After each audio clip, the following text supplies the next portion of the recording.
Let's go mes futurs leaders, bienvenue au sein de cette nouvelle vidéo sous Golden Hour. Je vais essayer quand même de faire cette vidéo, je voulais vous faire un beau petit décor.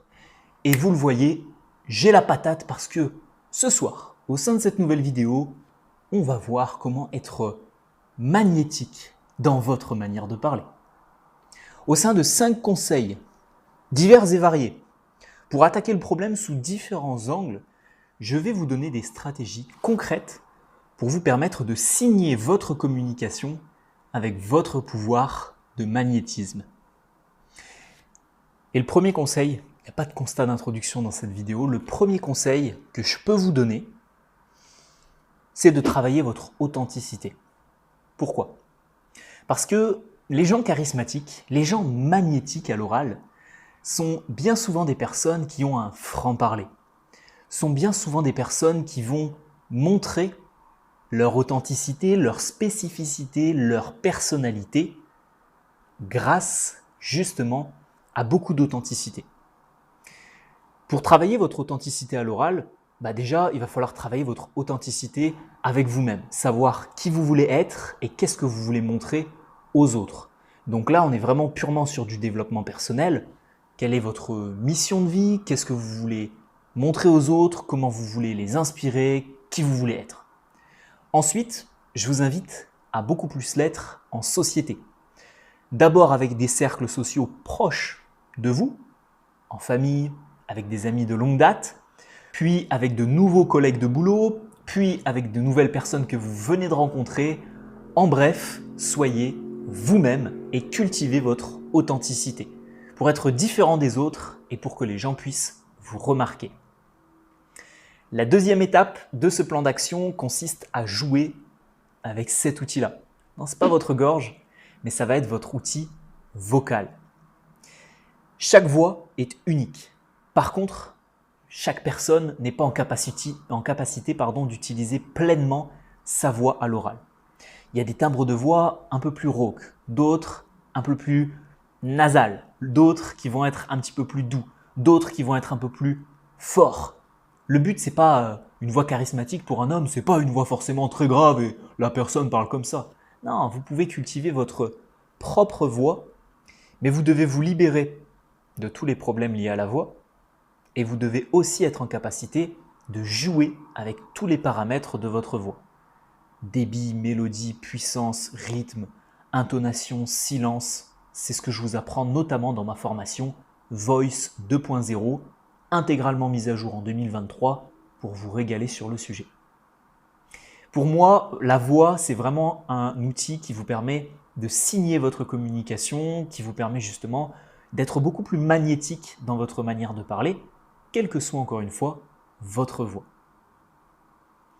Le troisième conseil que je peux vous donner, c'est d'avoir un langage beaucoup plus positif au quotidien. Ça signifie que si vous voulez être magnétique, attirer les autres, avoir ce charisme à l'oral, ça ne va pas passer par de la mauvaise humeur, ça ne va pas passer par un vocabulaire qui serait justement négatif, ça ne va pas passer par des propos qui seraient injurieux, qui seraient malpolis ou qui ne seraient pas courtois.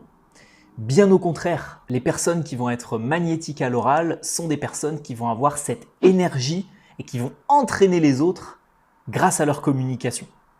Ce que je me suis noté, c'est vraiment que tous les mots négatifs, toutes les formulations négatives, je ne veux pas ceci, cela, il n'y a pas de souci lorsque vous rendez service à quelqu'un, il n'y a pas de problème. Il faut balayer tout ça. La communication négative, c'est un fléau. Le cerveau, je vous l'ai déjà dit et déjà expliqué à maintes reprises, ne connaît pas le négatif. Donc, quand vous allez dire « il n'y a pas de souci, il n'y a pas de problème, ne t'en fais pas pour ça », vous allez mettre du négatif dans votre phrase et votre interlocuteur ne va pas forcément comprendre. Alors, vous allez me dire « William, mon interlocuteur, il n'est pas débile ». Oui, il va voir la formule négative, il va comprendre le message que vous voulez transmettre, mais inconsciemment, ça ne sera pas le cas. Et là, vous voyez par exemple la phrase que j'ai formulée. Mon interlocuteur, il n'est pas débile. Vous assimilez quoi? Interlocuteur, débile. Le n'est pas, il n'est pas forcément présent justement. Donc, mon interlocuteur est loin d'être idiot, c'est le même principe. Mon interlocuteur est quelqu'un d'intelligent, là vous allez sur des formes positives. Et si vous voulez exprimer le fait que ce ne soit pas le couteau le plus affûté du tiroir, vous utilisez ce genre d'expression. En bref, ce troisième conseil vise vraiment à aller chercher une communication de leader, une communication qui serait motivationnelle, qui serait inspirante. Et c'est comme ça, à mon sens, que vous pouvez développer votre magnétisme à l'oral. Et juste avant de rentrer dans le quatrième conseil, vous allez comprendre grandement pourquoi il est lié à ce que je vais vous présenter dans un instant. Je vous laisse simplement découvrir. Le storytelling est un outil puissant et redoutable. Laisse-moi te l'enseigner afin d'exploiter pleinement son potentiel dans ta communication. Au sein d'une méthode secrète qui s'appelle Storytelling 2.0, je vais t'apprendre à structurer tes propos plus facilement, devenir plus captivant à l'oral pour te faire écouter quel que soit le message que tu aies à transmettre. Mais surtout, je vais t'apprendre à trouver les bons mots dans ton discours. Cette formation est idéale pour les personnes qui aimeraient justement apprendre à être écoutées, à raconter des histoires, à faire de bonnes présentations personnelles car chaque jour, vous serez amené à communiquer, à raconter vos vacances, des anecdotes, des projets qui vous tiennent à cœur, des passions personnelles ou des expériences de vie. Ne laissez pas votre communication gâcher ces moments, ne laissez pas votre communication entacher votre personnalité. L'art du storytelling va aussi vous permettre d'être plus captivant et écouter quand vous parlez. Ça va également vous aider dans votre communication de tous les jours pour structurer vos propos, trouver les bons mots et savoir mettre de la profondeur dans ce que vous allez raconter. Au sein de cette formation complète, vous allez avoir tous les outils dont vous avez besoin, que ce soit des leçons de formation avec des exercices concrets, que ce soit des commandements à respecter pour être certain d'avoir un bon storytelling, des analyses d'orateurs poussées, des structures avancées, en veux-tu en voilà, pas seulement la structure narrative que vous connaissez tous, des ressources PDF, des fiches d'aide à la formation, des quiz pour évaluer précisément votre niveau au sein du programme. En bref, j'ai mis à votre disposition tous les outils nécessaires pour maîtriser cette compétence redoutable. Tout ça, ça se retrouve au sein du programme Storytelling 2.0. Je laisse les plus ambitieux d'entre vous découvrir la page de présentation, mais surtout saisir cette opportunité pour votre communication. Alors ce quatrième conseil, c'est d'utiliser le pouvoir du storytelling. On en parle souvent depuis ces dernières semaines. J'ai envie d'axer ces derniers mois de l'année 2023 sur votre capacité à pouvoir faire du storytelling. Je vous ai donné quelques vidéos gratuites sur le sujet, mais si j'insiste beaucoup sur ma formation Storytelling 2.0, c'est pas pour rien. Que vous soyez actuellement en recherche d'emploi, entrepreneur, étudiant, salarié, que ce soit pour votre vie pro, votre vie perso, en séduction, pour vous faire des amis, l'art du storytelling, les amis, mais c'est utilisable à tous les niveaux. Pour être magnétique, pour être charismatique, pour briser la glace, pour vous faire comprendre, pour structurer vos propos. Je vous fais une liste qui va durer 10 minutes ou vous avez compris? Pour moi, le quatrième point important, c'est d'apprendre justement l'art du storytelling. Si vous êtes capable de raconter des histoires, de commencer… Attendez, mais là, il faut que je vous raconte une anecdote qui m'est arrivée hier. Vous êtes au restaurant avec 3, 4, 5 amis ou même une seule personne. Attends, il faut que je te raconte l'histoire qui m'est arrivée hier. Je pense que c'est une histoire qui, honnêtement, va me marquer pour les 5 prochaines années. Et je pense que c'est une histoire qui va te marquer pour les 2 prochaines années. J'étais tranquillement installé chez moi. Il était 20h.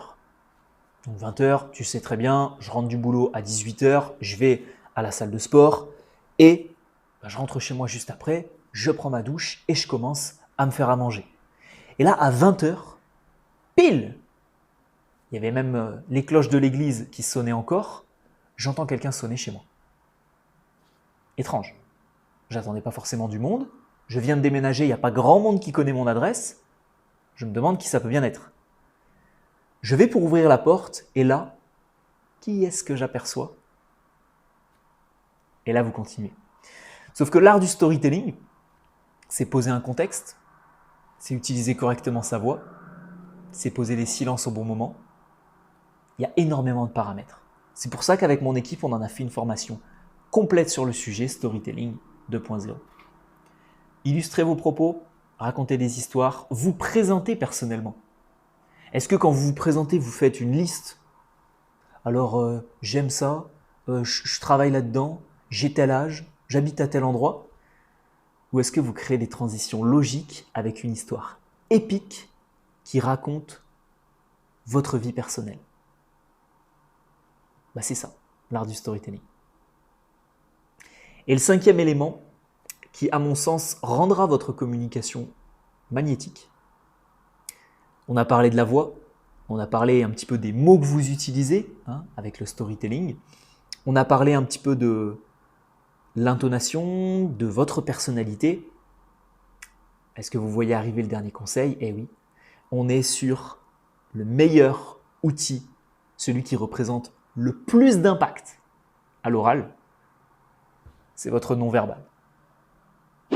C'est votre capacité d'appuyer votre communication avec un non-verbal affûté, qui viendra vraiment en appui sur ce que vous allez dire et qui ne viendra pas en dissonance avec ce que vous allez dire. Il ne faudra pas que les mots que vous utilisiez et le langage corporel que vous avez soient décorrélés, mais il faudra que les deux soient bien synchronisés, que le langage non-verbal ne prenne pas trop de place dans ce que vous allez dire et qu'il n'y ait pas des gestes qui soient littéralement parasites avec ce que vous allez raconter. Là, je pense que j'ai beaucoup moins de magnétisme quand je parle parce que je fais ce geste qui me bloque un peu. Je ne sais pas vraiment comment utiliser ce geste. Alors qu'au contraire, avoir des petites expressions faciales qui vous sont propres. Je sais que moi, par exemple, le clin d'œil, c'est quelque chose que j'utilise très souvent, en vidéo, mais aussi dans ma communication de tous les jours. Ça peut être un petit sourire en coin que vous avez. Ça peut être votre manière de parler. Il y en a certains qui vont faire ça, il y en a d'autres qui vont faire ça, il y en a d'autres qui vont faire ça. Peu importe. Les trois gestes sont identiques, même s'il y en a un qui est un petit peu plus virulent et percutant. Trouvez dans votre non-verbal comment affûter votre communication. Trouvez vos singularités dans votre langage non-verbal, qu'il soit très énergique, qu'il soit petit, juste en face de vous, peu importe. Là, chaque orateur aura son non-verbal qui lui est propre. Si c'est un non-verbal d'autorité, avec un visage peut-être très fermé quand vous parlez, si c'est un non-verbal un petit peu plus humoristique, un petit peu plus sympa, parce que, je sais pas moi, vous avez... tiens, il y a 2 jours, j'avais quelqu'un qui avait l'accent du sud au téléphone, du sud-ouest, pas du sud-est, pas l'accent de Marseille, il était de l'autre côté, et il parlait avec l'accent comme ça, et donc l'accent du sud-ouest, j'arrive plus très bien à le faire. Je le faisais quand j'étais petit, je le fais un peu moins bien maintenant, c'est un peu plus l'accent marseillais que j'arrivais bien à faire, je lui ai dit, garde ton accent, parce que c'est génial les accents, c'est ce qui signe aussi votre personnalité et votre communication. Et donc le non-verbal, ça peut être des mouvements d'épaule comme ça peut être les gestes que vous allez faire. Donnez vie à votre communication avec votre non-verbal.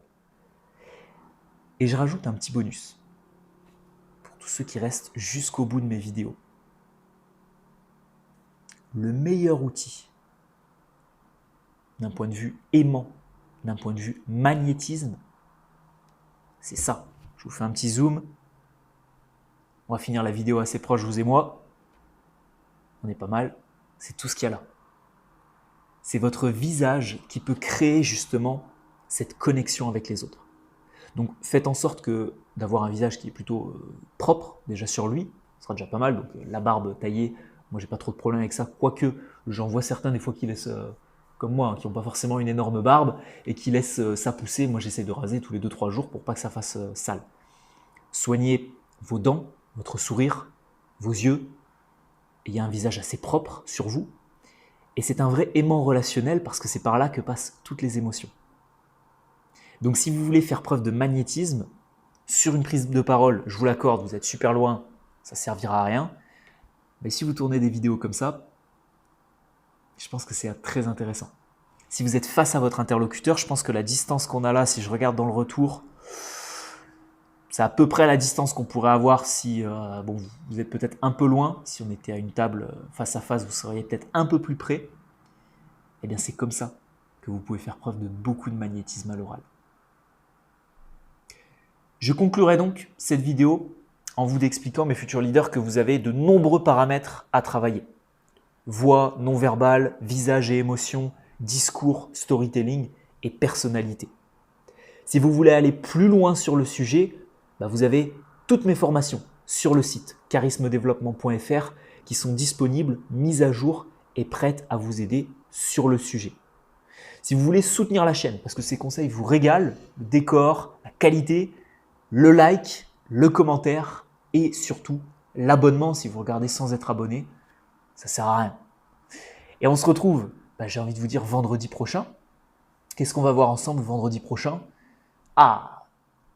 Une nouvelle personnalité charismatique, une personnalité qui a énormément réussi. On va s'inspirer d'un film, Le Loup de Wall Street, et on va s'inspirer à la fois de Leonardo DiCaprio, mais surtout de Jordan Belfort. Donc, je vais analyser le charisme de Jordan Belfort dans le film Le Loup de Wall Street. Je crois que c'est la dernière analyse de personnalité de l'année. On a encore un résumé de livre à voir. Et oui, c'est la dernière personnalité charismatique de l'année. J'espère que vous avez apprécié cette longue vidéo. Ça fait une quinzaine de minutes qu'on est ensemble. Je vous souhaite un excellent week-end comme à l'accoutumée et je vous dis à vendredi prochain. Ciao, ciao.